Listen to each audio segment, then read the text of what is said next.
कैसे बेटा? मस्त, बहुत सुंदर बेटा। मस्त रहना चाहिए, खुश रहना चाहिए, खूब खुश रहो। ऐसी दुआएं हैं हमारी आपके साथ। ठीक है, आप खुश तभी रहेंगे जब आप अच्छा करेंगे। तो आप अच्छा करो, ऐसा प्रयास है हमारा आपके साथ। ठीक है, हम लोग क्या कर रहे हैं बेटा? चैप्टर 3 पे आ गए हैं। चैप्टर 2 हमने कर लिया था। क्या था बेटा? Pair of linear equation chapter 3 है। और चैप्टर 2 था पॉलिनोमियल। पॉलिनोमियल से 5 नंबर का क्वेश्चन आता है बेटा। पूरे अलजेब्रा से 20 मार्क्स का क्वेश्चन आता है बेटा। है कितने मार्क्स का? 20 मार्क्स का आउट ऑफ 80 में से 20 मार्क्स अलजेब्रा के हैं, जिसमें से 5 नंबर आता है कैसे बेटा? पॉलिनोमियल, जो हम लोग कर चुके हैं। 6 नंबर इस चैप्टर से आता है। 6 नंबर में 3 एक्सरसाइज हैं। 3 एक्सरसाइज है, 3 एक्सरसाइज ठीक से हम लोग कर लेंगे तो 6 नंबर हमारे पक्के। ठीक है, 6 नंबर ये हो गया, 6 5 11 हो गया। और 5 नंबर का 5 नंबर का या 4 नंबर का क्वाड्रेटिक इक्वेशन से आ जाता है बेटा, जो हमारा चैप्टर 4 है। और 5वां चैप्टर जो हमारा एपी है उससे 4 या 5 नंबर का आ जाता है। तो अभी हम लोग 6 नंबर की तैयारी कर रहे हैं। ठीक है, 6 नंबर की तैयारी कर रहे हैं। पॉलिनोमियल हमने पढ़ लिया है। पॉलिनोमियल से कितने मार्क्स हमारे पक्के हो गए? 5 मार्क्स। ठीक है, कितने मार्क्स पक्के हो गए? 5 मार्क्स। पॉलिनोमियल में क्या था? कोई एक्स वेरिएबल का कोई एक्स वेरिएबल का हमने कोई पॉलिनोमियल देखा था। मान लो एक्स प्लस 2 है, पी एक्स जो है वो क्या है बेटा? एक्स प्लस 2 है। तो हमने इस पी एक्स को, इस पॉलिनोमियल को ग्राफ पे प्लॉट करके भी देखा था। और इसके जीरोस की चर्चा हमने की थी। क्या किया था? इसके जीरोस के बारे में देखा था। जीरोस क्या था बेटा? एक्स का वह मान जो पूरे पी एक्स को, ये पी एक्स है, ये पी एक्स है बेटा, पूरे पी एक्स को शून्य बना दे, जीरो बना दे, वो एक्स का जीरोस कहलाता था। जैसे यहाँ एक्स का मान यदि हम -2 रख दे तो -2 + 2 मिलकर के 2 हो जाएगा और ये हमारा जीरो हो जाता था। और फिर x + 2 को हमने ग्राफ पे भी प्लॉट किया था बेटा। कहाँ प्लॉट किया था? ग्राफ पे। पी एक्स को y मान लिया था। ठीक है, ठीक है। और x की डिफरेंट वैल्यू ली थी बेटा। x का करस्पॉन्डिंग पी एक्स, और वही हमारा y हो जाता था। ठीक है, x की वैल्यू मान लो 1 ले लिया तो ये पी एक्स हो जाएगा हमारा 3। x की मान लो हमने वैल्यू 2 ले लिया तो 2 और 2 4, तो पी एक्स यानी y हमारा 4 हो जाता था। फिर हमने क्या किया? प्लॉट किया। x की यहाँ पे 1, एब्सिसा 1 गए और ऑर्डिनेट 3 गए, 1 2 3। ठीक है, ये पॉइंट हो गया। ये हमारा पी एक्स है, पी एक्स था, या इसको y कह सकते हो। ठीक है, ये हो गया 1,3 और दूसरा था 2,4। 2 गए यहाँ और इसी चीज में ऊपर गए 4। अब इन दोनों पॉइंट्स को मिला दिया हमने बेटा। ठीक है, ये मिलाने वाली रेखा एक्स एक्सिस पे जहां इंटरसेक्ट करती थी, ये लाइन कौन सी? ये बेटा x + 2 वाली, इस लाइन को क्या बोलेंगे? x + 2। कहीं क्या कहेंगे इसको? y = x + 2, px = x + 2। ये लाइन जहां x एक्सिस पे इंटरसेक्ट करती थी वही हमारा इसका, इस px का जीरोस कहलाता था। देखो बेटा यहाँ कहां इंटरसेक्ट कर रही है? -2 पे। ठीक है, तो ये हमने देखा था। और तो कहने का मतलब ये कि हमने 1 वेरिएबल पे देखा था। हमारा जो ध्यान था, जो हमने पढ़ाई की है पॉलिनोमियल में, 1 वेरिएबल पे पढ़ाई की है बेटा। अब हम देखेंगे क्या देखेंगे, क्या समझेंगे, क्या करेंगे? हम लीनियर इक्वेशन इन 2 वेरिएबल पे कंसंट्रेट करेंगे। कहां बेटा? वहां 1 वेरिएबल था, यहाँ 2 वेरिएबल है। यहां भी हम जीरोज निकालेंगे, यहां भी हम सॉल्व करेंगे, यहां भी हम सॉल्व करेंगे। x और y जो हमारे वेरिएबल्स हैं उनकी वैल्यूज निकालेंगे। यहां भी हमने जीरोज निकाले थे, x का वह मान निकाला था जिससे पॉलिनोमियल हमारा जीरो आ जाए। ठीक है, तो अब इसमें क्या है? 2 रेखाएं हैं। जैसे हमारे हमने ये था, क्या थी बेटा? ये y = x + 2 को हमने प्लॉट किया था।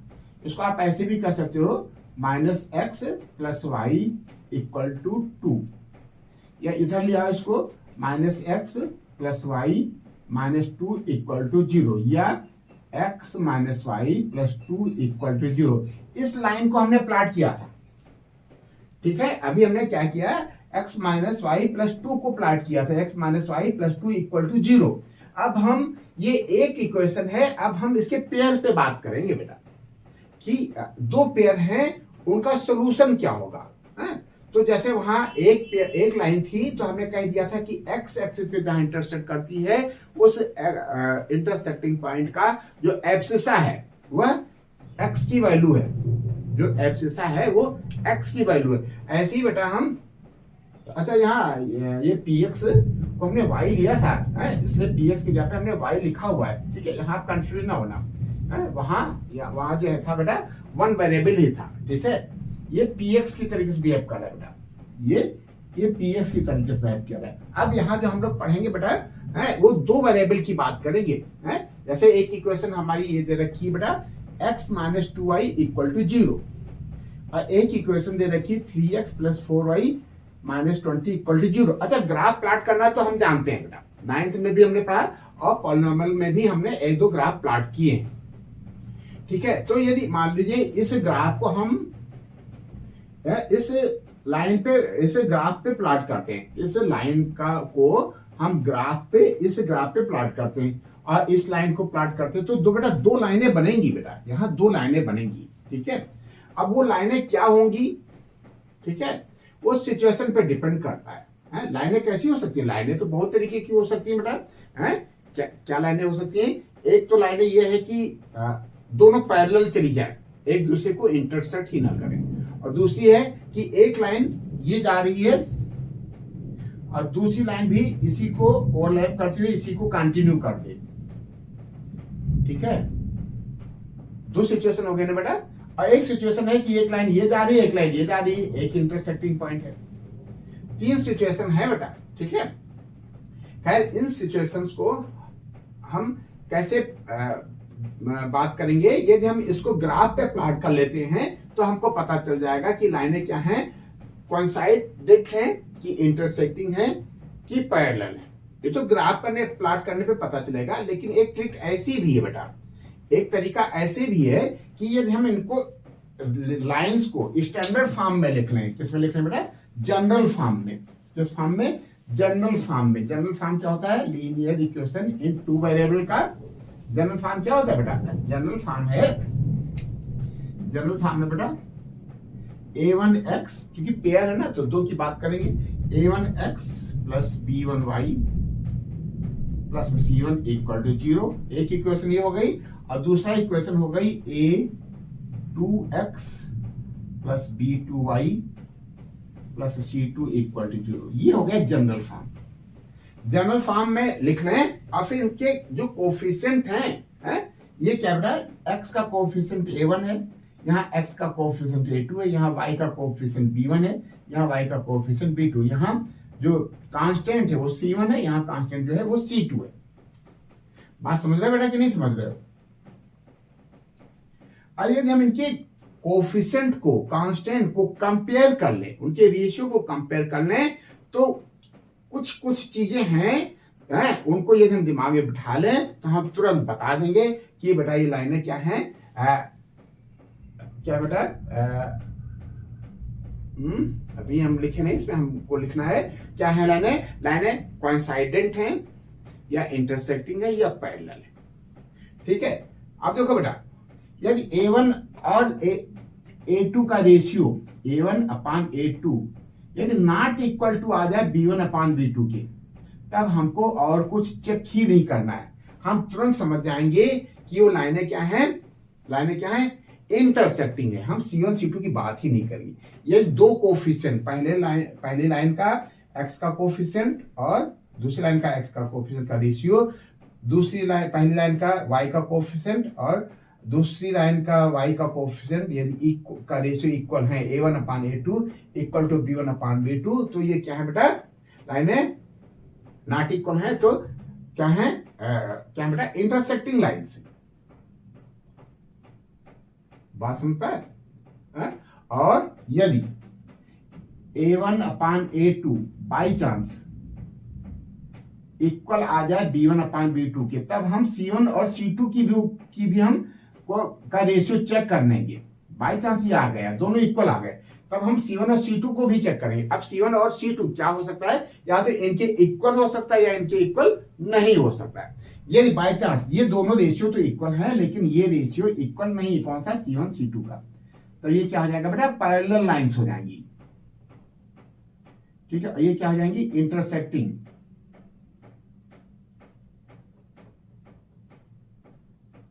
इंटरसेक्टिंग। और बाय चांस ये तीनों इक्वल आ जाए तो बेटा वो लाइनें एक ही हैं, वो आप आगे सॉल्व करोगे तो लाइनें वो एक ही हैं, मतलब एक ही लाइन है वो, और एक ही लाइन है मतलब आप दूसरी लाइन को प्लॉट भी करोगे तो एक दूसरे पे कोइंसाइड कर जाएंगी, है, आगे बढ़ाएंगे तो एक दूसरे को मिल जाएंगी, तो कौन सी लाइन हो जाएंगी,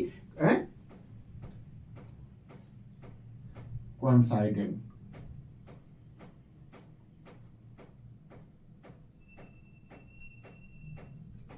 कोइंसाइडेंट लाइन, ठीक है, बस इतनी सी बात है। तो अभी तो एक तो तरीका है कि हम ग्राफ पे प्लॉट करें तब पता करें, और दूसरा तरीका है कि हम नब्ज देख करके ही बता देंगे कि बीमारी क्या है।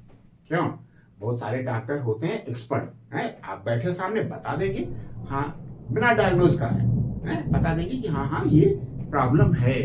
ऐसे ही आप इसको देख करके ही, चेहरा देख करके आप बता सकते हो, कंपेयर करके, कि क्या इसका मर्म है, ये दोनों लाइनों का जो नेचर है वो कैसा है। नेचर का मतलब ये दो है, दोनों रेखाएं एक दूसरे को कोइंसाइड कर जाएंगी, या एक दूसरे को इंटरसेक्ट कर जाएंगी, या एक दूसरे के पैरेलल जाएंगी। ठीक बेटा, अब चलो देखते हैं, हम ये दो लाइनें हमने दे रखी हैं, ठीक है, एक एक पेयर दे रखा है, 3 सिचुएशन है, देखते हैं क्या बनता है बेटा।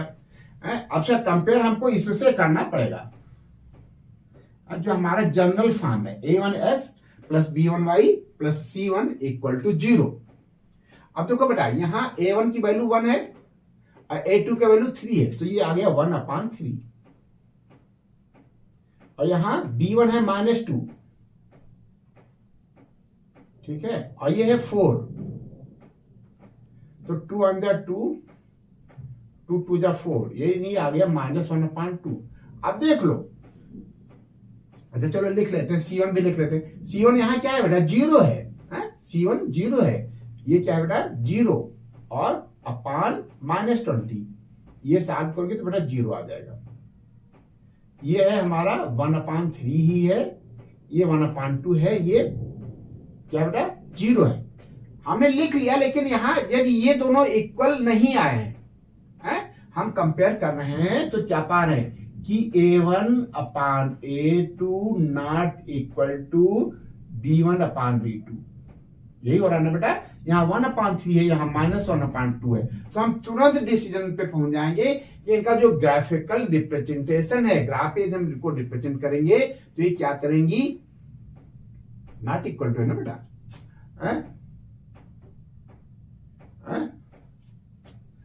ये क्या करेंगे, ये लाइनें कैसे होंगी, इंटरसेक्टिंग, बात समझ आ रही है ना बेटा। तो हम क्या लिखते हैं यहां, इंटरसेक्टिंग लाइंस,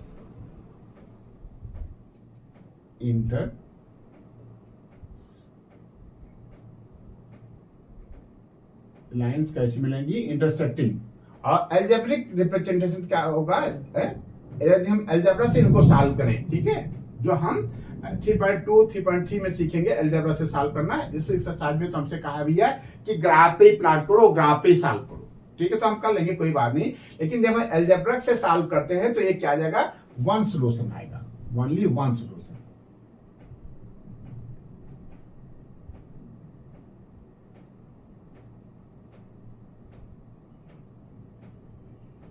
ठीक है, 1 सॉल्यूशन आएगा, x का एक मान आएगा और y का एक मान आएगा। अच्छा, ये कंसिस्टेंट है कि नॉन कंसिस्टेंट है, ये हम अभी बाद में बताएंगे, ठीक है, ठीक चलाना बेटा। यदि हम क्या करते हैं, कंपेयर कर लेते हैं, A1/A2 not equal to B1/B2 आ जाए तो हम तुरंत समझ जाते हैं बेटा कि ये क्या है, इंटरसेक्टिंग लाइन है। यदि उनको ग्राफ पे प्लॉट करेंगे तो एक दूसरे को इंटरसेक्ट कर जाएंगी, इंटरसेक्ट करने जाएंगी। यदि हम अलजेब्रा से इसको सॉल्व करते हैं तो ये क्या हो जाएगा बेटा, x का एक मान आएगा और y का एक मान आएगा, यूनिक सोल्यूशन होगा, यूनिक सोल्यूशन होगा बेटा। यूनिक होगा बेटा, यूनिक सोल्यूशन होगा। ठीक है, कंसिस्टेंट है या नॉन कंसिस्टेंट है अभी हम बता रहे हैं।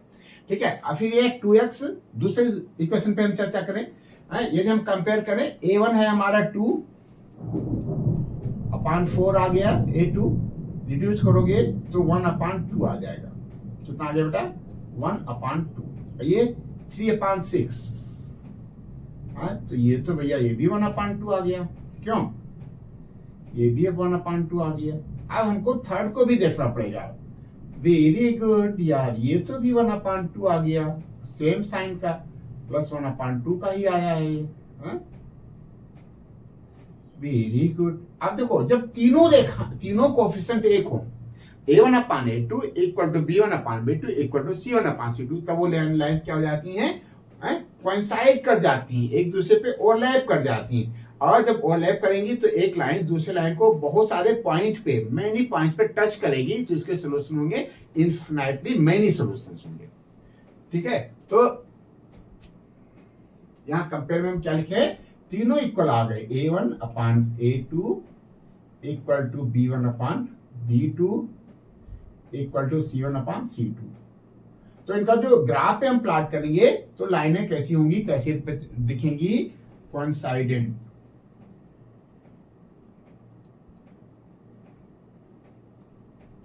कोइंसाइडेंट लाइंस। ठीक है, और यहां यूनिक सॉल्यूशन था, यहां इनफिनिटली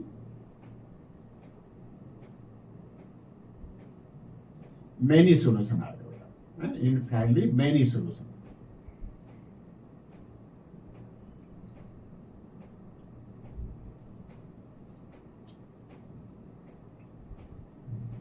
ठीक है, कंसिस्टेंट है या नॉन कंसिस्टेंट है अभी हम बताते हैं। तो क्या हो गया? यदि दोनों a1/a2 not equal to b1/b2 आ गया तो इतने से ही हम डिसीजन ले लेंगे कि ये इंटरसेक्टिंग है, c1 c2 को चेक ही नहीं करेंगे। अब यदि तीनों इक्वल हैं तो ये क्या होगा? कोइंसाइडेंट लाइंस होंगी, इनफिनिटली मेनी सॉल्यूशंस होगा। और यहां देखते हैं क्या बेटा आता है, यहां 1/2 आ रहा है a1/a2, और ये भी 1/2 आ रहा है, लेकिन ये आ रहा है -4/-12, ये आ गया 4 1 4 4 3 ये आ गया 1/3। तो हम यहाँ क्या पा रहे हैं? a1/a2 इक्वल है b1/b2 के, बट नॉट इक्वल है c1/c2 के। ठीक है, अब जब नॉट इक्वल है c1/c2 तो ये लाइनें कैसी हो जाएंगी? पैरेलल लाइंस हो जाएगी। जब हम ग्राफ पे इसको प्लॉट करेंगे तो ये पैरेलल लाइंस दिखेंगी।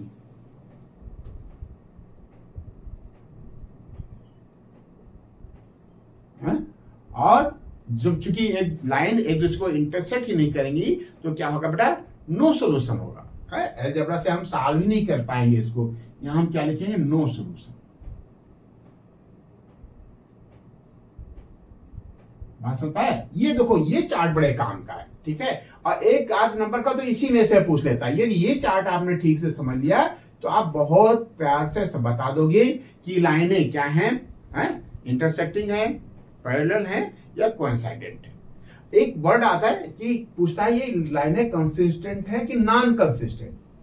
तो कंसिस्टेंट बेटा तभी होंगे जब वो उसमें सॉल्यूशंस आए, या तो यूनिक सॉल्यूशन हो या इनफिनिटली मेनी सॉल्यूशन, उससे फर्क नहीं पड़ता।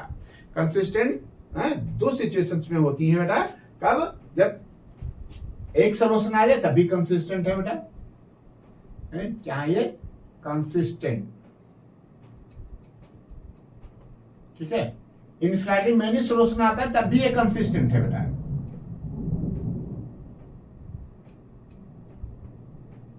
ठीक है, लेकिन जब नो सॉल्यूशन आता है तब ये नॉन कंसिस्टेंट हो जाती है बेटा। क्या हो जाती है? नॉन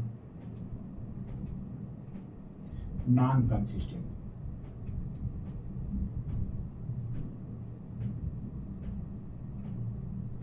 ठीक बेटा, ये है कंसिस्टेंट कब होंगी? जब या तो इंटरसेक्टिंग हो या कोइंसाइडेंट हो, या तो एक सॉल्यूशन आ जाए या बहुत सॉल्यूशन आ जाए, इनफिनिटली मेनी सॉल्यूशंस आ जाए। ठीक है, और नॉन कंसिस्टेंट कब होती है बेटा? जब ये पैरेलल हो, जब इसका कोई सॉल्यूशन बने ही ना। ठीक है, तो ये बहुत इंपॉर्टेंट चीज थी। हैं? ये आपने ये ठीक से मेमोराइज कर लिया बेटा, ठीक से देख लिया, समझ लिया, तो आपके बोर्ड में कम से कम इस चैप्टर से बेस कम से कम 1 या 2 नंबर का क्वेश्चन जरूर आएगा बेटा, ठीक है? जो ऑप्शनल क्वेश्चन आते हैं वो इन्हीं में से आते हैं बेटा, हैं? चाहे इक्वेशंस दे देगा, पूछ लेगा इनका नेचर क्या बताओ, ये क्या है, कितने सोल्यूशन होंगे, यूनिक होंगे, मेनी होंगे, ठीक है, इंटरसेक्टिंग पॉइंट होंगी कि पैरेलल होंगी कि कोइंसाइडेंट होंगी, ठीक है, ये हो गया।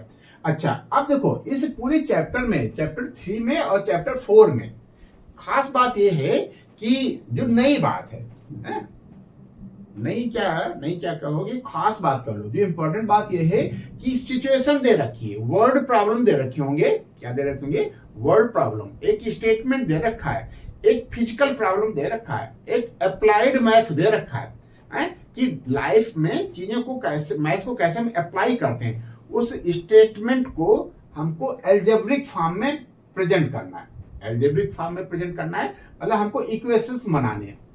इस चैप्टर में हम 2 इक्वेशन बनाएंगे, pair of linear equation in 2 variable बनाएंगे, और चैप्टर 4 में हम एक इक्वेशन बनाएंगे, उसमें एक वेरिएबल होगा, ठीक है, मतलब एक वेरिएबल पे इक्वेशंस बनाएंगे चैप्टर 4 में। तो हमको बहुत प्यार से बेटा है, खूब मन लगा करके जो वर्ड प्रॉब्लम है, ठीक है, जो डेली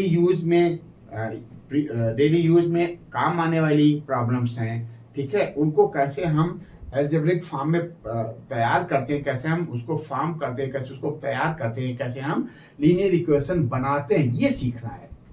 अब देखो उसी सीखने के सीक्वेंस में पहला और दूसरा क्वेश्चन दे रखा है इस चैप्टर में वर्ड प्रॉब्लम। या तो इस चैप्टर में 2 तरीके क्वेश्चन है बेटा इस एक्सरसाइज में, या तो हमको ये चेक करना है इसके इस चार्ट के आधार पे ये की लाइनें कैसी हैं, कंसिस्टेंट हैं कि नॉन कंसिस्टेंट हैं, क्या और क्या हो सकता है बेटा, कोइंसाइडेंट है कि ओवरलैपिंग कोइंसाइडेंट है कि पैरेलल है कि इंटरसेक्टिंग है, ठीक है, ये पूछेगा। या तो ये कहेगा कि ये सिचुएशन है, ये मैथमेटिकल स्टेटमेंट है, ये वर्ड प्रॉब्लम है, इससे फॉर्म करो, क्या फॉर्म करो, लीनियर इक्वेशन इन 2 वेरिएबल, और इससे फॉर्म करने के बाद इसको ग्राफ से सॉल्व करो। पॉलिनोमियल में हमने ग्राफ से सॉल्व कर लिया था, जीरोज निकाले थे, क्या निकाले थे, जीरोज। वो क्या था, एक लाइन थी, एक लाइन जहां एक्स एक्सिस पे इंटरसेक्ट करती थी, तो उस एक्स एक्सिस का जो एब्सिसा होता था वो एक्स का मान होता था। यहाँ क्या बेटा, 2 लाइनों को हम प्रेजेंट करेंगे जहां दोनों लाइनें इंटरसेक्ट करेंगी, तो इंटरसेक्टिंग पॉइंट होगा, पॉइंट है तो उसमें बेटा एब्सिसा होगा और ऑर्डिनेट होगा, क्या होगा, एब्सिसा होगा और ऑर्डिनेट होगा, तो एब्सिसा को का मान जो है एक्स हो जाएगा और ऑर्डिनेट का मान वाई हो जाएगा। बस इतनी सी बात है इस एक्सरसाइज में बेटा, ठीक है, तो चलो पहला क्वेश्चन हमने शार्ट में नोट कर रखा है, सबके पास बुक है, हमें पता है एनसीईआरटी की बुक सबके पास है। हम क्या कर रहे हैं बेटा, रिवाइज्ड जो हुआ था 2024-25 में, वहां से कर रहे हैं। उसके पहले क्या था बेटा, कई एक्सरसाइज थी, लेकिन अब रिड्यूस होकर के 3 एक्सरसाइज हो गई है, ठीक है। पहले के भी वीडियोस हमने डाले हैं, लेकिन हमने कहा चलो नए सिरे से करते हैं, नए कोर्स के हिसाब से नहीं करते हैं, तो कोर्स नया कुछ नहीं है बेटा, रिड्यूस हो गया है। चलो कोई बात नहीं, पहला क्वेश्चन देखते हैं, और बड़े प्यार से देखते हैं, पहली बोहनी हमारी अच्छी जानी चाहिए। फर्स्ट क्वेश्चन खूब प्यार से करते हैं बेटा, कहता है कि 10 स्टूडेंट ऑफ क्लास 10 के 10 बच्चों ने took part in a maths quiz, mathematics quiz, ठीक है, 10 बच्चों ने पार्टिसिपेट किया है बेटा। कितने बच्चों ने, नंबर ऑफ स्टूडेंट कितने, 10, ठीक है, आप सबके पास बुक है, आप बुक में से भी रिफर कर सकते हो। If the numbers of girls is 4 more than numbers of boys, then numbers of boys कितने हैं, numbers of, find the numbers of girls and numbers of boys। Question समझना बेटा, कहता है कि 10 स्टूडेंट्स हैं, कितने स्टूडेंट हैं, 10, और उन्होंने पार्टिसिपेट किया मैथमेटिक्स की क्विज में, और नंबर्स ऑफ गर्ल्स हैं वो कंपेयर किया किससे, बॉयज से, क्या दे रखा है, 4 more than numbers of boys, 4 more than numbers of boys, find numbers of girls and numbers of boys। अब देखो सबसे पहले पहला स्टेप क्या होता है, जब वर्ड प्रॉब्लम को हम इक्वेशन में तैयार करने लगते हैं। कहां तैयार करने लगते हैं? इक्वेशंस में। तो हम वह चीज लेट कर लेते हैं जो हमसे जानना चाहता है। यहां पूछ रहा है numbers of girls and numbers of boys, तो उसी चीज को हम लेट कर लेते हैं। लेट क्या लिखा बेटा? Let numbers of boys be X and numbers of girls be Y. अब देखो एक चीज थोड़ा बेटा हिडन है, वो दे तो रखा है लेकिन चुपके से दे रखा है, छुपे तौर पे दे रखा है। क्या दे रखा है कि जो नंबर्स ऑफ स्टूडेंट हैं, जो एक्स और वाई का जो सम है वो कितना 10 है। जितने भी कुल बच्चे 10 ही है ना बेटा, हमारे पास बच्चे कितने हैं? एक्स और वाई। एक्स क्या है? एक्स को बॉयज मान लिया, चलो कोई बात नहीं, ठीक है। हालांकि सीक्वेंस में गर्ल्स की बात पहले कर रहा है तो हम गर्ल्स को पहले ही रखते तो अच्छी बात थी, चलो कोई बात नहीं, ध्यान रखेंगे हैं, या चलो अभी गलती सुधार लो, नंबर्स ऑफ गर्ल्स पहले लिख लो है, तो आगे कहीं स्टेटमेंट में लिखने में दिक्कत नहीं होगी। ठीक है, ये हो गया ना बेटा। तो ये अब कहा था कि 10 स्टूडेंट है और हमारे हिसाब से स्टूडेंट कितने? एक्स और वाई, मतलब एक्स प्लस वाई कितने? 10 हैं अकॉर्डिंग टू क्वेश्चन, और हमारे हिसाब से गर्ल्स हैं एक्स और बॉयज हैं वाई, तो कुल बच्चे कितने हो गए? X plus Y. तो हम यहां लिख लेंगे according to question X plus Y equal to कितना बेटा? 10। अच्छा अब देखो इसको ग्राफ पे प्लॉट करना है। कहां प्लॉट करना है बेटा? ग्राफ पे। तो हम क्या करेंगे, एक तरफ y लिख लेते हैं और x को दूसरी तरफ ट्रांसफर कर देते हैं, -x+10।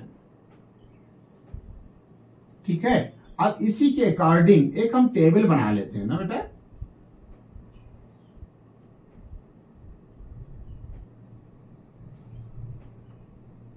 और 2 ही वैल्यू लेकर के चलेंगे, ठीक है।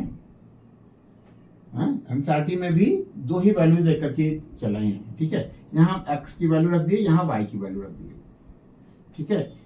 ये 10 है तो थोड़ा सा हाफ की बात कर लेते हैं। यदि हम x की जगह पे 5 रख दें तो 10 - 5 हो जाएगा। x की जगह पे यदि हम 5 रखते हैं तो 10 - 5, y भी हमारा 5 आ जाएगा, ठीक है। मान लो x की जगह पे हम 4 रख देते हैं, ये हमारा 6 आ जाएगा। सही है ना बेटा? इसको आप इक्वेशन 1 भी मान सकते हो, ठीक है। और क्या बेटा? एंड दूसरी कंडीशन देखो बेटा, कहता if the numbers of girl को लिख लो, गर्ल कितनी थी बेटा? x, और बॉयज कितने थे? y। बॉयज हमने कितना लेट किया था? y।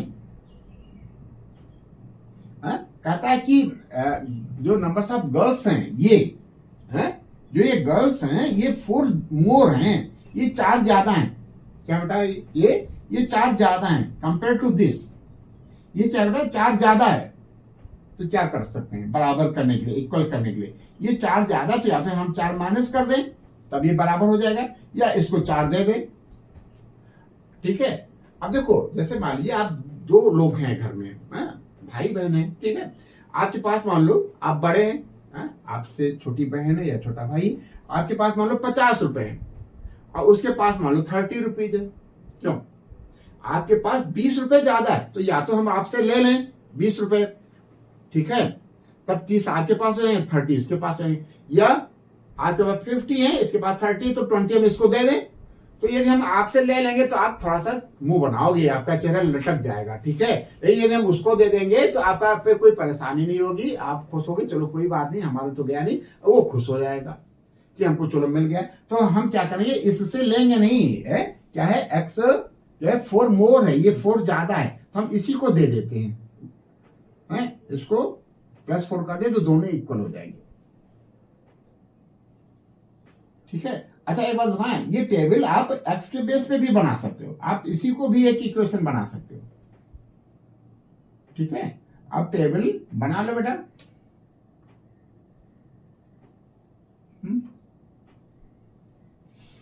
ठीक है, एक्स और वाई।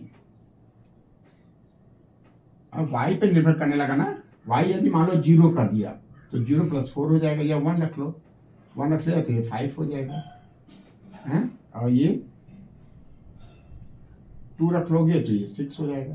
ये हो जाएगा ना बेटा, ये 2 है, नंबर ऑफ बॉयज 2 है तो गर्ल्स हो जाएंगे 6, नंबर ऑफ बॉयज 1 है तो गर्ल्स हो जाएंगे 5। बस 2 टेबल हो गई बेटा। अब इनको प्लॉट करना है हमको, ठीक है, इनको हमको प्लॉट करना है, तो प्लॉट कर लेंगे बेटा। पहला पॉइंट है 5,5। कहां है बेटा? 5,5 मतलब 5 पे गए, और इसी चीज में 5 पे गए, 1 2 3 4 5। ठीक है, दूसरा है 4,6, 4 पे ही गए और इसी चीज में 6 पे चले गए। Very good. बस ये 2 ही पॉइंट हैं। अब इन्हीं को हम बढ़ा मिलाते हुए लाइन बना लेते हैं। ये तो बाहर चला गया कुछ, चलो कोई बात नहीं, देखते हैं सिचुएशन क्या बनती है। ठीक है, हमको एक्स एक्सिस पे तो काट करना नहीं था बेटा।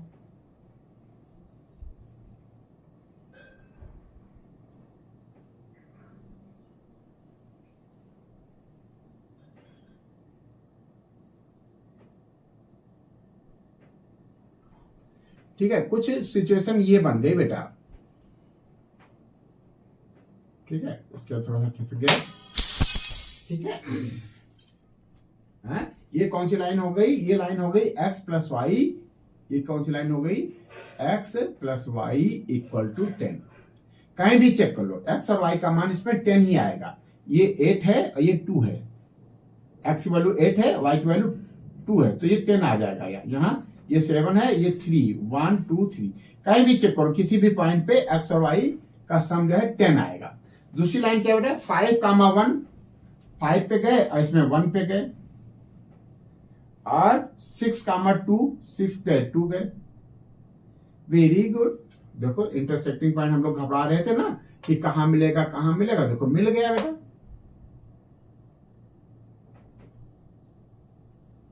यही हो गया हमारा इंटरसेक्टिंग पॉइंट। ये पॉइंट हो गया इंटरसेक्टिंग पॉइंट। ये क्या है? ये गया बेटा 7 और ऊपर गया 3। क्या हो गया बेटा? 7,3। अब चेक कर लो, x का मान कितना आ गया? 7, और y का मान आ गया 3। मतलब नंबर्स ऑफ गर्ल्स आ गई 7 और नंबर्स ऑफ बॉयज आ गए 3। तो 7 और 3 का सम 10 होता है, और 7 क्या है?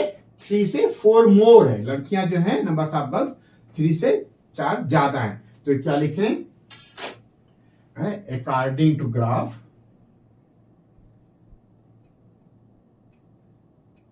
according to graph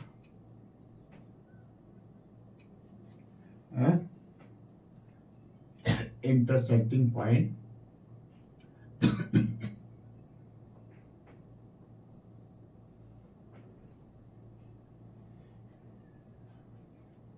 is कितना बेटा? 7,3। therefore numbers of girls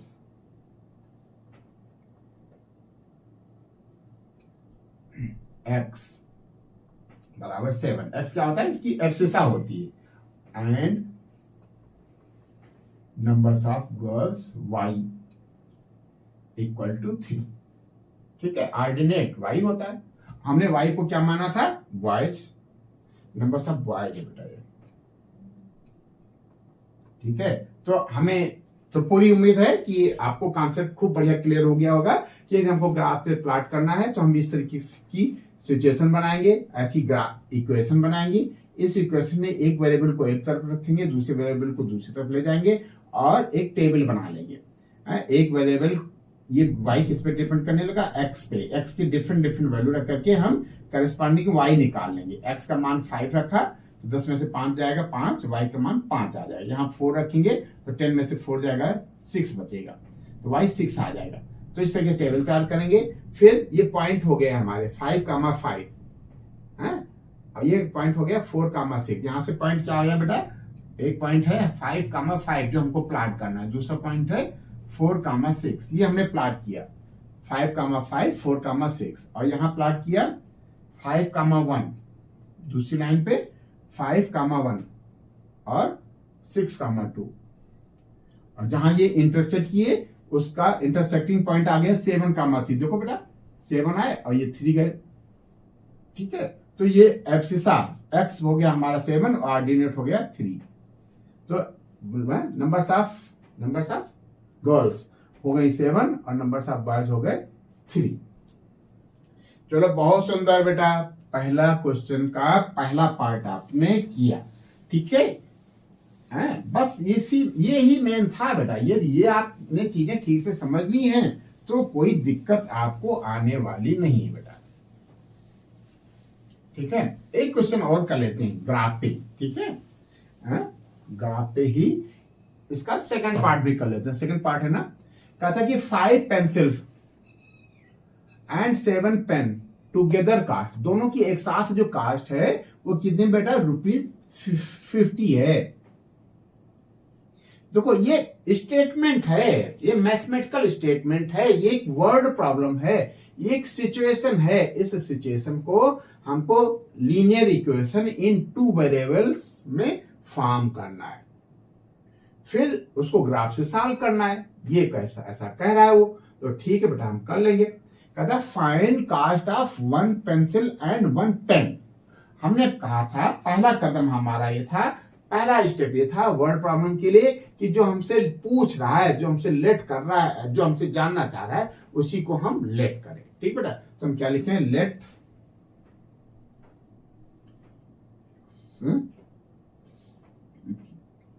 CP लिख लें, क्यों सीपी अच्छा लगता है, क्यों आदत पड़ी ना बेटा। लेट सीपी ऑफ क्या लिखें, पेंसिल पहले ना 1 पेंसिल, जो पहले है उसको पहले लिखो, 1 pencil be ₹X and CP of क्या बेटा 1 पेन ₹Y। अब देखो, अब अकॉर्डिंग टू क्वेश्चन लगाओ बेटा। नाउ अकॉर्डिंग टू क्वेश्चन क्या बेटा, कहता है 5 पेंसिल। अब देखो एक पेंसिल का प्राइस आपने x माना, तो 5 पेंसिल का क्या हो जाएगा 5x। बहुत सुंदर बेटा। 7 पेन 7 पेन और एक 1 पेन का प्राइस कितना है बेटा y, तो 7 पेन का हो जाएगा 7y। टुगेदर कास्ट, सबकी दोनों को मिलाते हुए कास्ट है ₹50। बहुत सुंदर बेटा, आप तो बहुत अच्छे हो। ये इक्वेशन बन गई, अरे वाह आपने बना दिया। कहता है कि 5 पेंसिल, एक पेंसिल की कास्ट x तो 5x हो गया, 7 पेन, एक पेन की कास्ट है y तो 7y ऐसे हो गया। कहता है टुगेदर कास्ट, तो दोनों को जोड़ दिया प्लस कर दिया इक्वल टू 50, हमने भी इक्वल टू 50 डाल दिया, बस बन गया। अब इसमें भी हम देखो कोशिश ये करते हैं कि जो वैल्यू आवे एक्स या वाई के जो मान आवे वो फ्रैक्शनल ना हो। तो फ्रैक्शनल ना हो, पहले चैप्टर में हमने 9th में भी पढ़ा था कि यदि डिनोमिनेटर में 2 या 5 आता है तो वो टर्मिनेट हो जाता है, ठीक है। तो हम 7 ना ला करके डिनोमिनेटर में 5 लाएंगे और x को y के फॉर्म का लिखेंगे। क्या लिखेंगे, या क्या लिखोगे, r लिख लो, r 5x equal to -7y plus 50।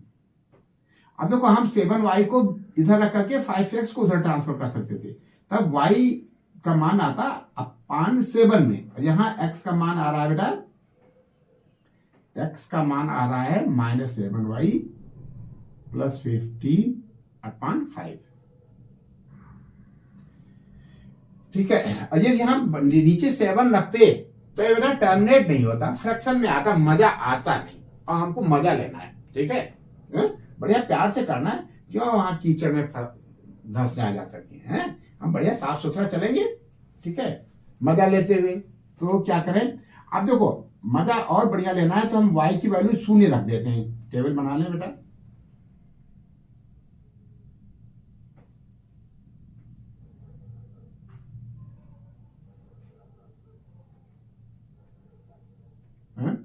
ये x है, ये y है। यदि हम y है, यहाँ y की वैल्यू 0 रख दें, x किस पे डिपेंड करने लगा, y पे, y की वैल्यू यदि हम 0 रख दें एक सिचुएशन, तो 10 हो जाएगा ना, 10 तो हमने बनाया नहीं है।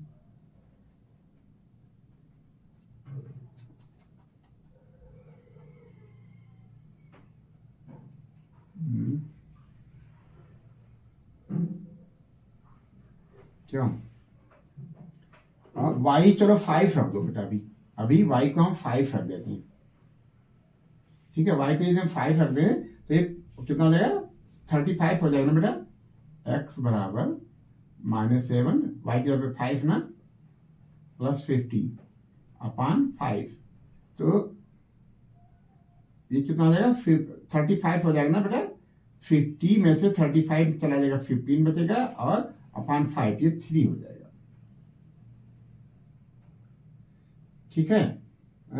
एक वैल्यू और कोई ले लें ताकि बहुत ज्यादा ना जाए बेटा। क्या लें? मान लो y हम 10 ले लें। अच्छा, y 10 ले सकते हैं ना, y 10 ले लें तो x हमारा 0 हो जाएगा। हमारा ग्राफ इतना है, इसी में हमको सेट करना था बेटा। तो एक तो ये हो गया, और 7 y चलो 10 ले लेते हैं। y 10 ले लो, y पे डिपेंड कर लेना बेटा। 10 ले लोगे तो 10 7 जा 70 आ जाएगा। कितना आ जाएगा? 70। तो 50 में से 70 जाएगा तो -4 आ जाएगा। चलो ठीक है, ये 10 ले लिया तो ये हो जाएगा x equal to -7 into 10 plus 50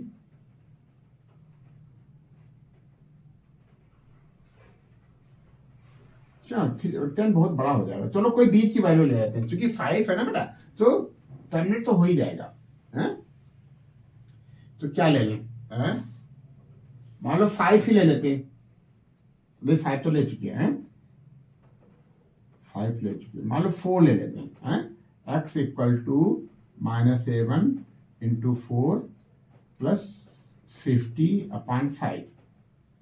7 4 जा 28 हो गया ना, माइनस का 28 प्लस का 50 अपान 5, तो जाएगा 22 अपान 5।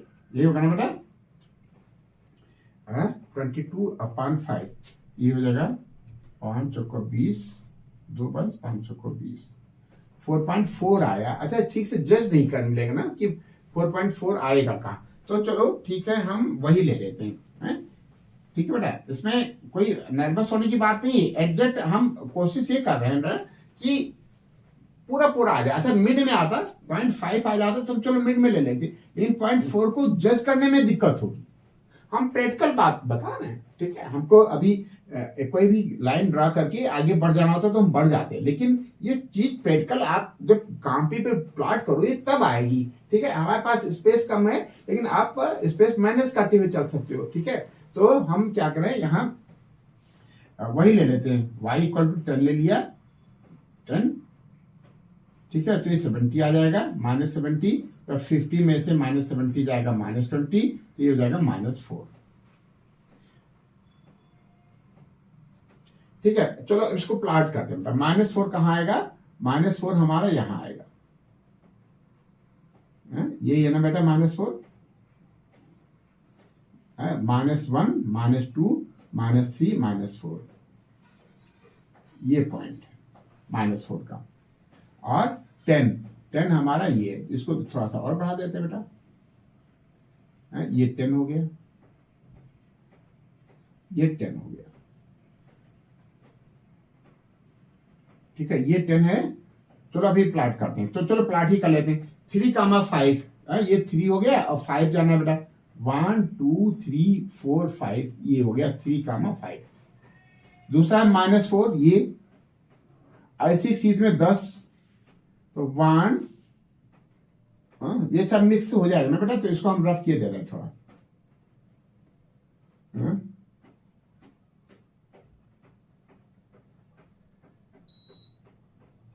ठीक बेटा, -4 जाएंगे 1 2 3 4 5 6 7 8 9 10, ये हो गया दूसरा पॉइंट। अब ये पॉइंट को मिलाते लाइन ड्रा कर लो।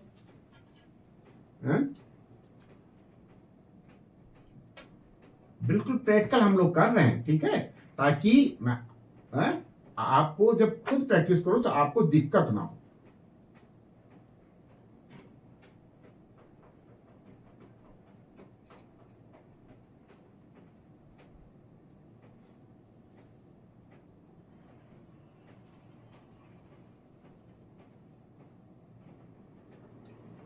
ठीक है, ये पॉइंट क्या था 3,5, लिखने की जरूरत नहीं ना बेटा, इसी को लिख दो, इस लाइन को। क्या था लाइन थी हमारी 5x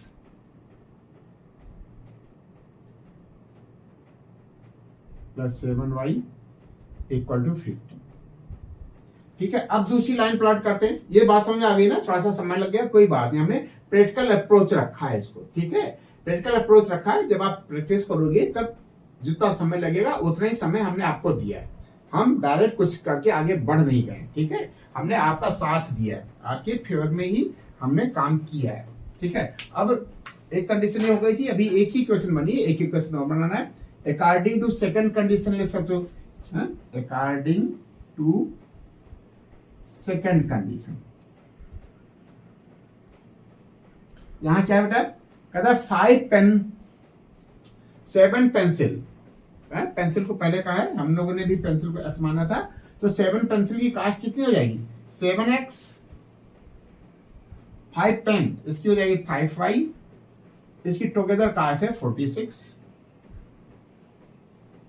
ठीक है, अब देखो इसी को आगे बढ़ाओ, इसमें अब हम y को इधर रखेंगे, ठीक है, x को उधर ट्रांसफर कर लेंगे। ठीक है, हमारा अप्रोच ये है कि डिनोमिनेटर कुछ ऐसा रखें कि वो डिविजिबल हो, बढ़िया आराम से डिवाइड हो जाए। तो ये 5y इक्वल टू कितना हो गया बेटा, 5y इक्वल टू माइनस का 7x प्लस का 46, तो y equal to r, y equal to -7x plus का 46/5।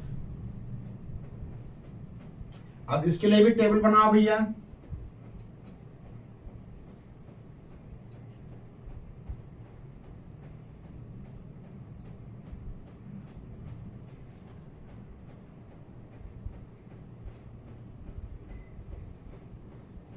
ठीक है,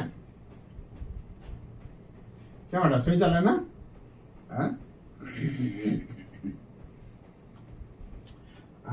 अब देखो, न्यूमरेटर कुछ ऐसा सेट हो कि 5 से डिविजिबल हो जाए। न्यूमरेटर कुछ ऐसा सेट हो कि 5 से डिविजिबल हो जाए। ठीक है, तो एक चीज तो हम ये देख रहे हैं बेटा, 6 में से यदि हम 1 माइनस करते हैं तो 5 आता है, तो 7 3 जाए, यदि हम x की जगह पे 3 रख दें, x इक्वल टू 3, तब क्या आता है, तो y इक्वल टू आ जाएगा -7 इंटू 3 प्लस 46/5, फिर -21 माइनस का 21 प्लस का 46/5, तो 6 में से 1 गया 5 और 4 में से 2 गया 2/5, तो ये कितना आ जाएगा, ये 5 आ जाएगा। इसका मतलब ये यदि हम 3 रखते हैं, x को हम यदि 3 रखते हैं तो y हमारा 5 आ जाता है। बहुत सुंदर, बस ऐसे ही एक वैल्यू और आपको ढूंढ लेना है। 6 में से 6 जाता है तो 0 आता है, और 0 ये लास्ट में है तो 5 से डिवाइड हो जाएगा। तो हम अच्छा ये क्या बेटा, हम थोड़ा सा देख करके जल्दी अप्रोच कर लेते कि क्या रखें, आपको हो सकता है समय लगे, बस एक चीज ही बात। लेकिन जब आपकी भी प्रैक्टिस हो जाएगी तब आप देखते देखते ही रख लोगे, आप हमसे जल्दी रख लोगे कि हम x का मान क्या रखें। ठीक है, तो x की वैल्यू हम क्या रखें 1,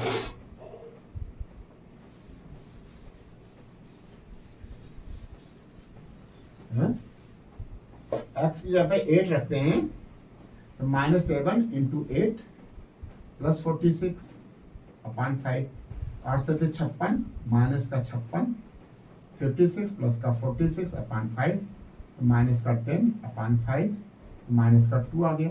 वेरी गुड, तो क्या रखे हैं, यदि हम 8 रखते हैं बेटा, 8 क्या x की जगह पे 8 रखते हैं तो y हमारा 2 आ जाता है, कितना, -2।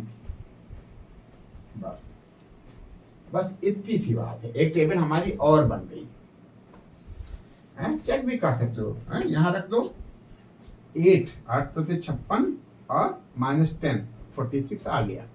बहुत सुंदर बेटा।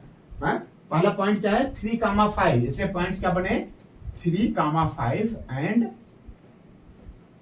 8, -2।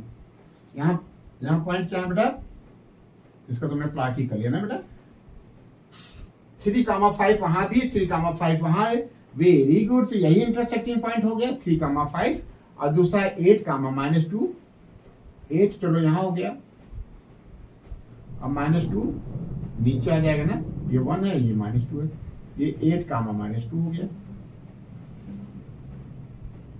कोई बात नहीं है, ये लाइन बन गई हमारी और पॉइंट कॉमन तो मिल ही गया बेटा, 3,5 यहाँ भी है, इस लाइन पे भी, तो इंटरसेक्टिंग पॉइंट हो गया हमारा 3,5।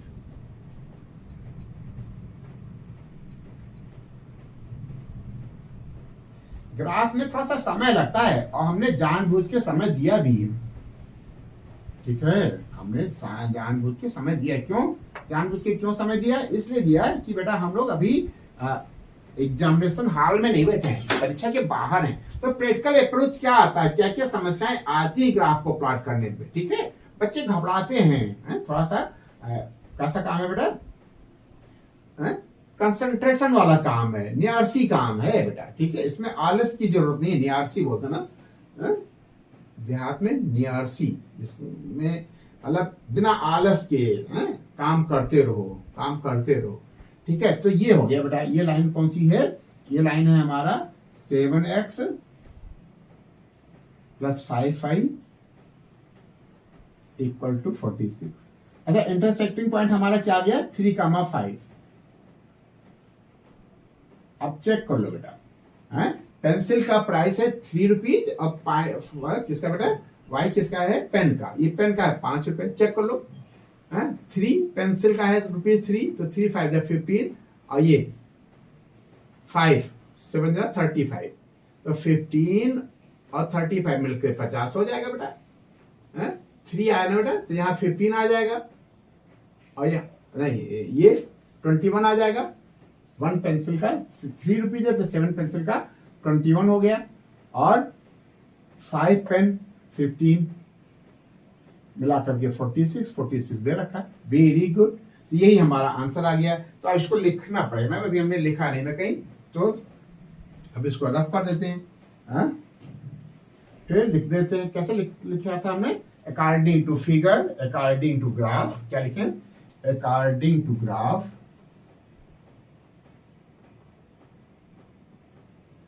intersecting points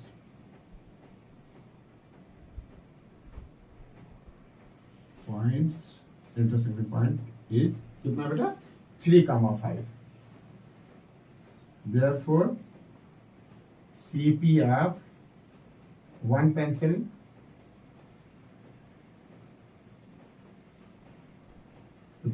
₹x equal to कितना बेटा, ₹3, and CP of 1 pen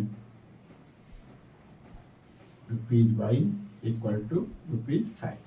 बस यही हमारा आंसर हो गया। बहुत सुंदर, बहुत बढ़िया किया आपने, ठीक है, आपने क्या किया, बहुत सुंदर किया। बस इसको नोट कर लो, कुछ क्वेश्चन हम लोग और कर लेते हैं, नोट कर लो बेटा। एक्सरसाइज 3.2 का क्वेश्चन नंबर 2 हमने नोट कर रखा है। 2 क्वेश्चन तो नहीं नोट रखा है, इसको सॉल्यूशन के फॉर्म में नोट कर लिया है। कहता है कि on comparing the ratio, question क्या है, बुक सबके पास है, सब लोग बुक देख लो बेटा। क्वेश्चन नंबर 2 कहता है कि on comparing the ratio A1/A2 B1/B2 and C1/C2, जो हमने टेबल बनाया था उसमें क्या किया था, कंपेयर किया था रेशियोज के, कौन किसके रेशियो के, कोफिशिएंट के और कांस्टेंट के, A1/A2 B1/B2 and C1/C2। Find out whether the lines represent the following. 3 question है इसमें, तीन पार्ट है, एक पार्ट हमने नोट कर रखा है कि जो लीनियर इक्वेशन है ये क्या है, ये क्या है बेटा, इंटरसेक्ट एट पॉइंट, इंटरसेक्ट करेंगी या पैरेलल होगी या कोइंसाइडेंट होगी। तो इसको हमने सॉल्यूशन के फॉर्म में लिख लिया है, वहां लिखा था ऑन कंपेयरिंग, हमने लिखा बाय कंपेयरिंग द रेशियो इतना टू फाइंड, ठीक है। मतलब हमने इसको सोल्यूशन के फॉर्म का लिख लिया, ये मान लो समझ लो एक सोल्यूशन ये क्वेश्चन नहीं है, ठीक है। क्वेश्चन ना नोट करके हमने इसको सोल्यूशन के फॉर्म में हम लोग करने जा रहे हैं। कहने का मतलब क्या है, कहने का मतलब ये है कि हमको क्या निकालना है बेटा, इनके कोफिशिएंट को कंपेयर करना है, कोफिशिएंट को कंपेयर करना है और ये बताना है कि ये लाइनें कैसी हैं, इंटरसेक्ट एट अ पॉइंट है पे हैं या पैरेलल है या कोइंसाइडेंट है। तो हम बता लेंगे बेटा। तो एक इक्वेशन ये तो सीधे सीधे फॉर्म में है, कोई दिक्कत नहीं। तो कैसे करें, from equation 1 and 2, from equations 1 and 2, A1 upon A2 कितना आ जाएगा बेटा, A1 अपान A2 क्या आ गया 5 अपान 7, और B1 upon B2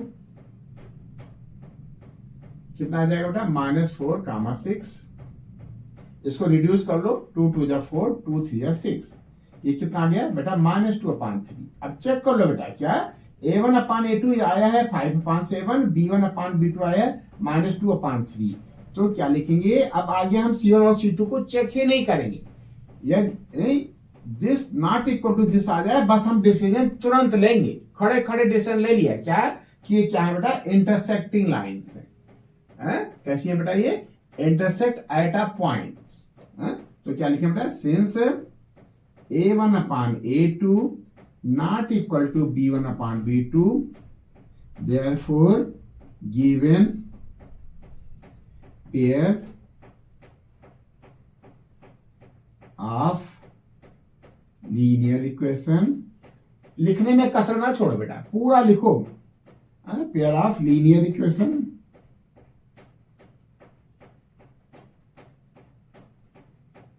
intersect at a point, बस एट अ पॉइंट, बस यही आंसर हो गया आपका, ठीक है, यही आंसर हो गया, ठीक है। सेकंड पार्ट भी लिख लो, सेकंड पार्ट क्या है, सेकंड पार्ट है 9x plus 3y plus 12 equal to 0, एक इक्वेशन हो गई। दूसरी है and 18x plus 6y plus 24 equal to 0।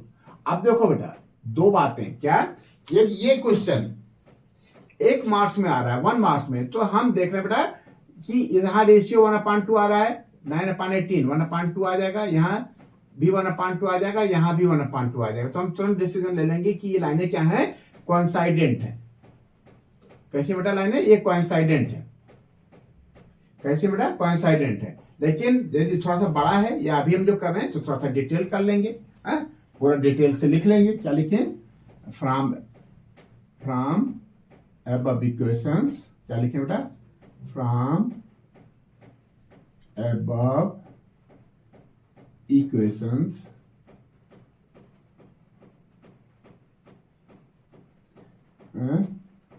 A1 upon A2 equal to 9/18 equal to 1/2, ठीक है। B1 upon B2 equal to 3/6 equal to 1/2, ठीक है। C1 upon C2 equal to 12/24 equal to 1/2। Since A1 upon A2 equal to B1/B2, A1/A2 equal to B1/B2 equal to C1/C2. Therefore, given pair of linear equations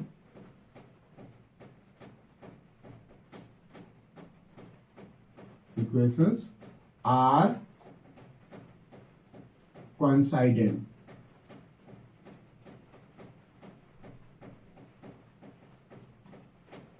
बस देखो तुरंत decision ले लिया कि ये लाइनें क्या है। ठीक है, थर्ड पार्ट है इसका, नोट कर लेते हैं। क्या बेटा थर्ड पार्ट क्या है?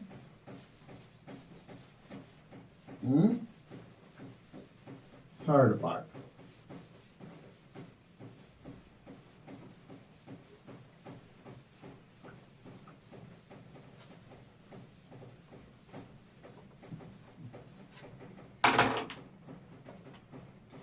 पार्ट है क्वेश्चन नंबर 2 का लाना हम लोग बेटा 6x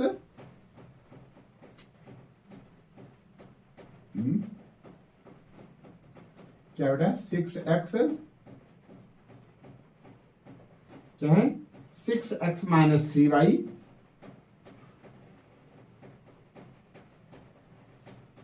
+ 10 equal to 0. 2x - y + 9 equal to 0. फिर इसमें भी वही बात कर लेंगे। फ्रॉम अबव इक्वेशंस, ये 1 हो गया, ये 2 हो गया। फ्रॉम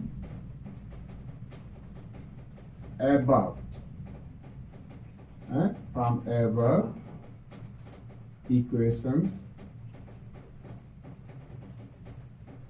इक्वेशंस क्या बेटा A1/A2 equal to 6/2 equal to 3. B1/B2 equal to -3/-1 equal to 3. C1/C2 equal to 10/9. अब देखो ये दोनों इक्वल आ गए, इसलिए हम ये थर्ड कर रहे हैं, नहीं तो ये दोनों इक्वल आते तो हम डिसीजन ले रहे थे कि ये इंटरसेक्टिंग है। जब A1/A2 नॉट इक्वल टू आ जाए B1/B2 तब वो क्या हो जाता है बेटा, क्या हो जाता है, वो इंटरसेक्टिंग हो जाता है। ठीक है, C1/C2 इक्वल टू कितना आ जाएगा बेटा 10/9।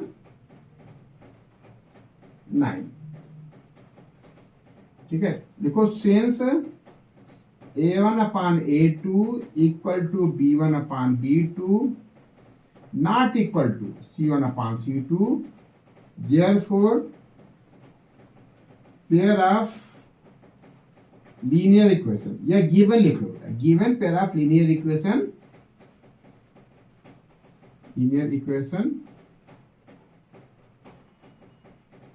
क्या है बेटा, ये क्या है, पैरेलल है। ठीक है, आर पैरेलल,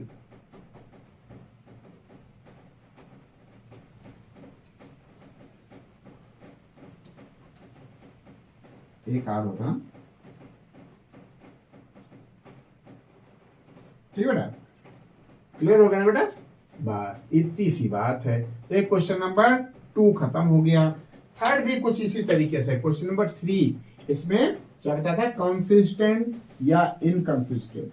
इसमें हमको तो रेशियो तो पता करना पड़ेगा, फिर यदि पैरेलल है मतलब ये सिचुएशन है तब इनकंसिस्टेंट है, और यदि मान लो इंटरसेक्टिंग है या कोइंसाइडेंट है तो क्या होगा बेटा, वो क्या होगा, कंसिस्टेंट हो जाएगा। ठीक है, तो इसको सॉल्व करो बेटा।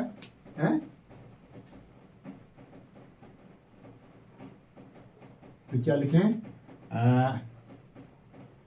From above A1/A2 equal to 3/2, B1/B2 equal to 2/-3। अब देखो नॉट इक्वल आ गया तो C1 कुछ चेक करने की जरूरत ही नहीं है। ठीक है, वैसे इसको जनरल फॉर्म में लिखना चाहिए था बेटा, ठीक है। कंपेयर हम तभी करेंगे जनरल फॉर्म में लिख करके। इसको लिख लो, क्या जाएगा बेटा, ये 3x plus 2y minus 5 equal to 0, और ये हो जाएगा इक्वेशन ये एक ही हो जाएगी, ठीक है। और ये हो जाएगा 2x minus 3y minus 7 equal to 0। अब लिख लो बेटा, सिंस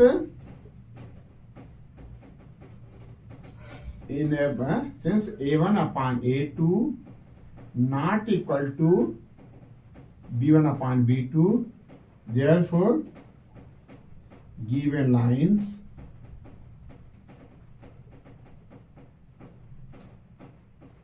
are intersecting पता होगा तभी हम कंसिस्टेंट बता पाएंगे, इसलिए हम पूरा लिखेंगे। therefore given lines are intersecting and thus lines are consistent, lines are consistent।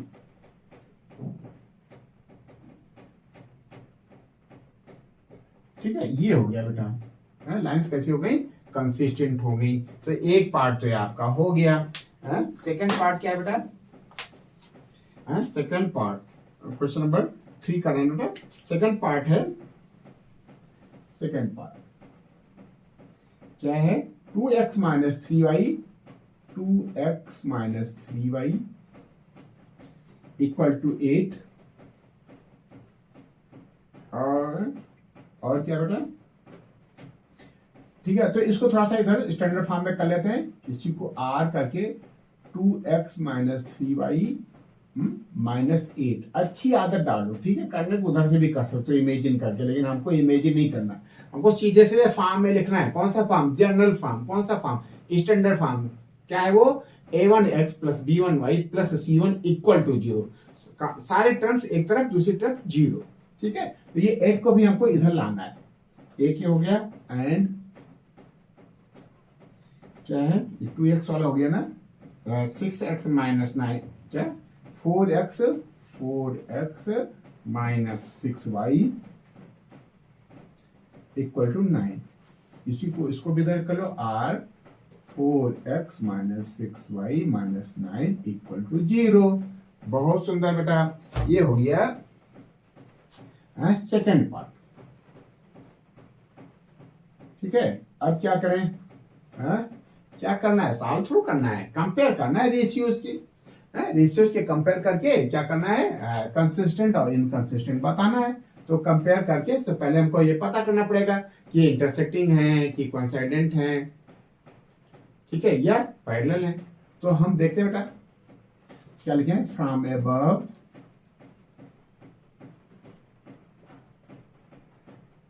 a1 upon a2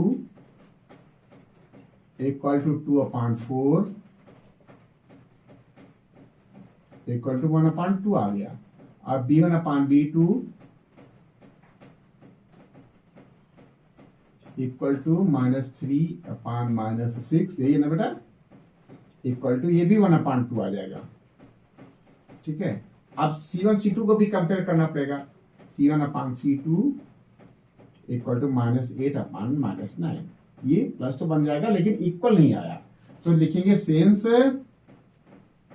a1 upon a2 equal to b1 upon b2 not equal to c1 upon c2, therefore given lines are parallel। Therefore, given lines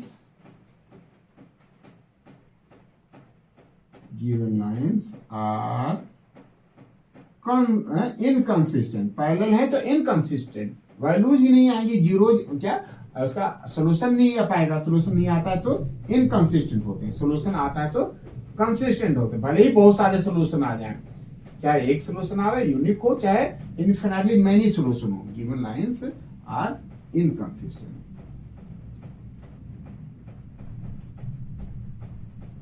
बस बहुत सुंदर बेटा। एक part तो ये हो गया आपका सेकंड का, थर्ड का सेकंड पार्ट, थर्ड का थर्ड पार्ट कर लो बेटा। इक्वेशन क्या दे रखी है? 3/2 plus 5/3 3/2x 3/2x plus 5/3y equal to 7। अब इसको थोड़ा सा साफ सुथरे फॉर्म में लाएंगे। साफ सुथरा फॉर्म क्या है? a1x plus b1y plus c1 equal to 0। ठीक है, इस फ्रैक्शन को गायब करेंगे और 7 को इधर ले आएंगे। तो फ्रैक्शन को गायब करने का तरीका क्या है? 6 से मल्टीप्लाई होगा। 6 से मल्टीप्लाई होगा तो 2 3 जा 6, 3 3 जा 9, ये हो जाएगा 9x। इसमें बेटा 2 से मल्टीप्लाई होगा तो 10y।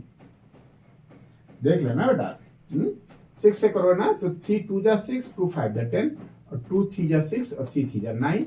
इसमें 6 से करोगे तो 6 से 42, इधर आएगा माइनस का 42। सही है भाई, सही। चेक कर लो, 6 से मल्टीप्लाई किया है, 6 7 जा 42, 42 इधर आया माइनस का हो गया।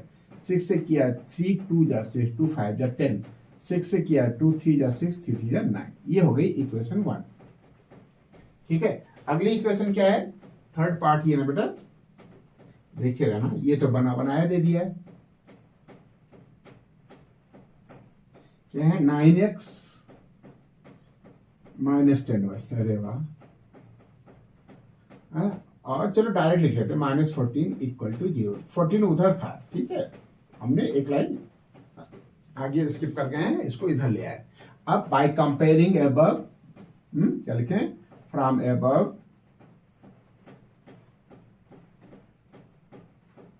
a1 upon a2 equal to 9 upon 9 equal to 1। यहां बेटा b1 upon b2 equal to -10 upon -10, नहीं +10 upon -10 इक्वल टू -1। अब देखो यहाँ 1 है, यहाँ भी 1 है, लेकिन माइनस के साथ है, तो ये इक्वल नहीं हुए, बस यही छोड़ देंगे। C1 C2 को करने की जरूरत ही नहीं बाबा। क्यों? क्योंकि A1 A2 B1 B2 यदि इक्वल नहीं है उनका रेशियो, तो C1 करने की जरूरत ही नहीं है। हम यहीं से डिसीजन ले लेंगे, क्या? सिंस A1 upon A2 not equal to B1 upon B2। ठीक है, therefore given lines are intersecting.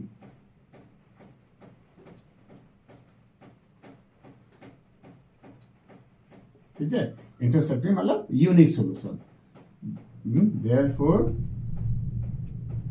Given lines are क्या क्या कंसिस्टेंट है बेटा, कंसिस्टेंट है। बस बहुत सुंदर। ठीक है, इसके एक दो पार्ट और हैं, वो भी कर लेते हैं। चलो रफी कर लेते हैं, क्यों? थर्ड तक हो गया, कितने पार्ट और हैं? चलो कर लेते हैं। देखो, आपके लिए होमवर्क क्या है? आपके लिए होमवर्क ये है कि आप एग्जाम्पल्स जरूर करो। ठीक है, आपके लिए होमवर्क ये है कि आप एक रेफरेंस बुक कोई भी जो आपके पास है उसके भी क्वेश्चन करो। ये होमवर्क है। एनसीईआरटी के क्वेश्चंस हम आप मिलकर के कर रहे हैं। यहां से आप कॉन्सेप्ट लो, यहां से करने का तरीका सीखो और वहां अप्लाई करो। बस इतनी सी बात है। ठीक है, यदि आप ऐसा करोगे तो आप अच्छा करोगे बेटा। ठीक है, 3 पार्ट हो गए थे, चौथा पार्ट करने जा रहे हैं हम लोग। फोर्थ पार्ट क्या है? 5x minus 3y equal to 11। 5x minus 3y equal to 11। इसको थोड़ा सा स्टैंडर्ड फॉर्म में लिख लेते हैं। r 5x minus 3y minus 11 equal to 0। ठीक है, 5x minus 3y minus 11 equal to 0। एक इक्वेशन ये बन गई। दूसरी इक्वेशन दे रखा है -10x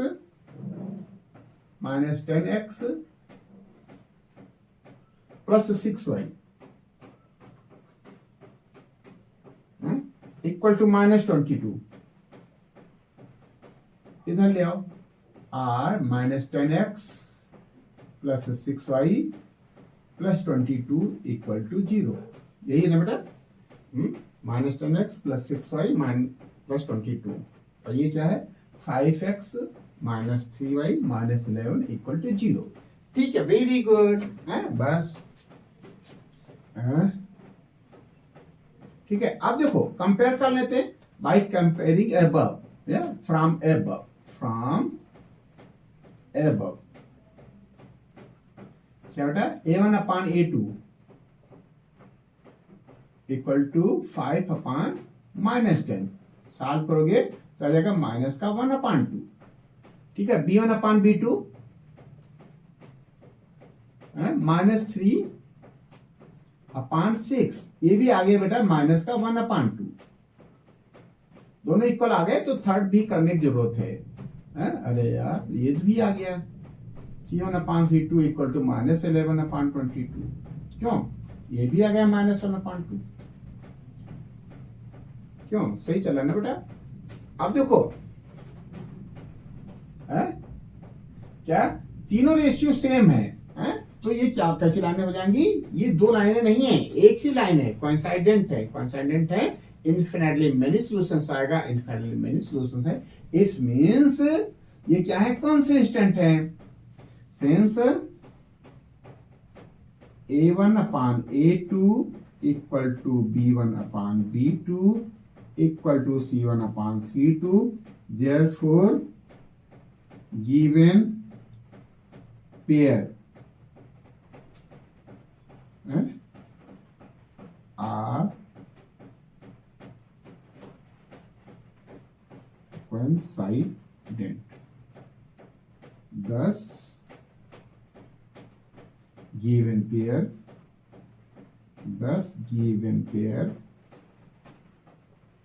क्या बेटा, consistent है। क्या है बेटा, कॉन्सिस्टेंट है। एक पार्ट और है बेटा, वो भी कर लेते हैं हम लोग, ठीक है। फिर बाकी क्वेश्चन हम नेक्स्ट सेशन में करेंगे, ठीक है। हमें लग रहा है कि आप थोड़ा सा ऊब रहे हैं, कोई बात नहीं, ऊबना थोड़ा चाहिए बेटा। फिफ्थ पार्ट है ना भैया, लास्ट पार्ट है इस सेशन का, ठीक है। खूब प्यार से कर लो बेटा। 4/3 x plus 2y equal to 8। अब इसको यही सिंपल वो कर लेंगे, पहले 3 से मल्टीप्लाई कर लेते हैं, तो 3 से मल्टीप्लाई करो, 3 गायब हो जाएगा, यहाँ 4x बचेगा। 3 से इसमें वही किया, 3 2 6y, इसमें से 3 से करोगे 24, इधर आएगा तो माइनस का 24 इक्वल टू 0। ये हो गया इक्वेशन 1, ठीक है। दूसरा दे रखा 2x प्लस 3y, वो था 12, इधर ही ले आते हैं तो ये जाएगा -12। ये भी तो बेटा कोइंसिडेंट है, क्यों, इसमें भी 4/2 आ जाएगा, यहाँ भी 2 आ जाएगा, यहाँ भी 2 आ जाएगा, तो ये क्या हो जाएंगी, कोइंसिडेंट हो जाएंगी, तो इसके भी इक्वल हो जाएंगे। कोइंसिडेंट है तो ये क्या हो जाएंगी, कंसिस्टेंट हो जाएंगी। तो कर लेना बेटा, क्यों, चलो करते हैं। From above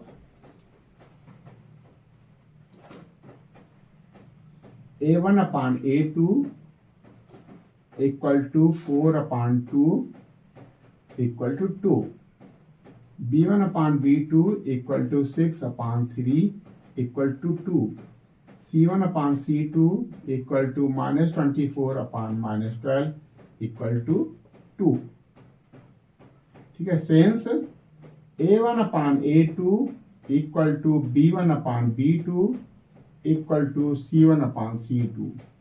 Therefore, given pair are coincident.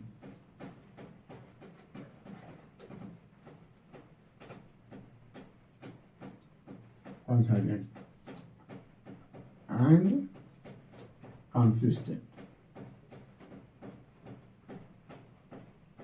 बहुत सुंदर बेटा, हमें उम्मीद है ये सेशन खूब समझ में आया होगा आपको। ठीक है, ये कहीं भी कोई हेजिटेशन है, कहीं कोई प्रॉब्लम आ रही है किसी स्टेप पे, तो आप हमें कमेंट में जरूर लिखो। आप कमेंट कुछ ना कुछ जरूर करो, तभी लगेगा कि आपने कुछ समय हमारे साथ भी बिताया। बहुत सुंदर बेटा, आज के लिए बस इतना ही। बहुत बहुत धन्यवाद। और बेटा यदि आपने हमारा चैनल सब्सक्राइब नहीं किया है तो आप सब्सक्राइब कर दो और अपने दोस्तों में शेयर कर दो। ठीक है बेटा, थैंक यू।